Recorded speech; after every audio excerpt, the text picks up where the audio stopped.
आज हम बना रहे हैं ज़बरदस्त सा चिकन लिवर, मुर्गी की कलेजी, जो कि बहुत ही टेस्टी बनती है। बिस्मिल्लाहिर्रहमानिर्रहीम। इसके लिए आपको क्या चाहिए, एक दरमियाना प्याज चाहिए और 1 टीस्पून अदरक और लहसुन का पेस्ट चाहिए, और इसके लिए आपको 2 टेबलस्पून सरसों का तेल चाहिए।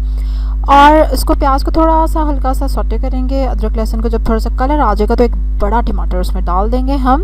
और अब हमें क्या करना है, इसमें शामिल करनी है नमक, मिर्च और हल्दी। आधा टीस्पून नमक, आधा टीस्पून लाल मिर्चें और 1/4 टीस्पून इसमें जाएगा वो हल्दी। ठीक है, काली मिर्चें थोड़ी सी मैंने डाली हैं, ऑप्शनल है, आप डालना चाहें तो डाल लें, नहीं तो ना सही।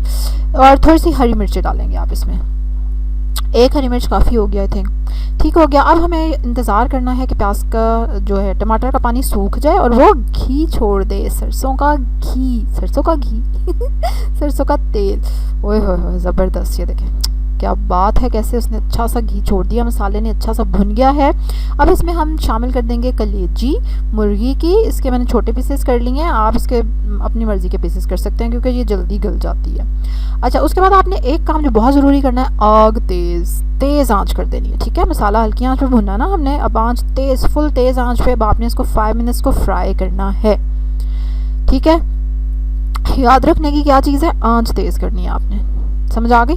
चलो भी, अब हम इसको अच्छी तरह से फ्राई करेंगे 5 मिनट्स के लिए। और उसके बाद हम क्या करने वाले हैं, उसके बाद हम इसको कवर करने वाले हैं। हाँ जी, अब आप इसको कवर कर देंगे 5 मिनट के लिए मज़ीद।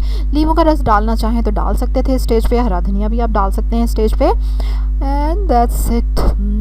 यम, hi hi hi, look at the colour देखें इसका। इट वाज वेरी टेस्टी, इतनी मज़े की थी। अब इसको आप रोटी के साथ खाएं या चम्मच के साथ खाएं, ये आपकी मर्ज़ी है।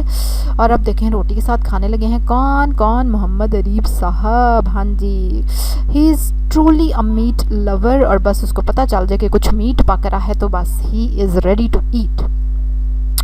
यम, ठीक है। अच्छा जी, आप चिकन लिवर जब बनाते हैं तो कैसे बनता है? अच्छा, इस स्टाइल से ना बहुत सॉफ्ट बनेगी कलेजी, वरना आपको पता है ना कलेजी हम पकाते हैं तो वो कैसी सख्त सी उसकी बोटी हो जाती है। बड़ी ईद पे भी आप इसको एक्सपीरियंस करते हैं, लेकिन इस तरीके से अगर आप पकाते हैं ना तो कलेजी बहुत ही नरम रहती है, वो सख्त नहीं होती, जो कि एक पॉजिटिव पॉइंट है।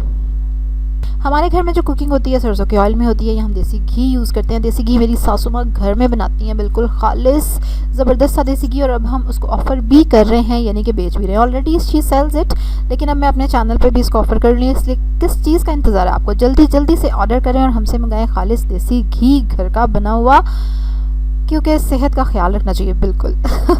अब आप क्या करेंगे, जल्दी से लाइक करेंगे, मेरी वीडियो को सब्सक्राइब करेंगे, मेरे चैनल को बेल आइकन पे ज़रूर क्लिक करेंगे। अच्छा, फिर नहीं मैंने बताया, अगर आप देसी घी खरीदना चाहते हैं तो डिस्क्रिप्शन में लिंक है, वहाँ से आप उसकी प्राइस वगैरह देख सकते हैं, और आपने किस तरह मंगवाना है ये भी आप देख सकते हैं। ठीक है, अब क्या करें, अब हम करते हैं। अल्लाह हाफिज़।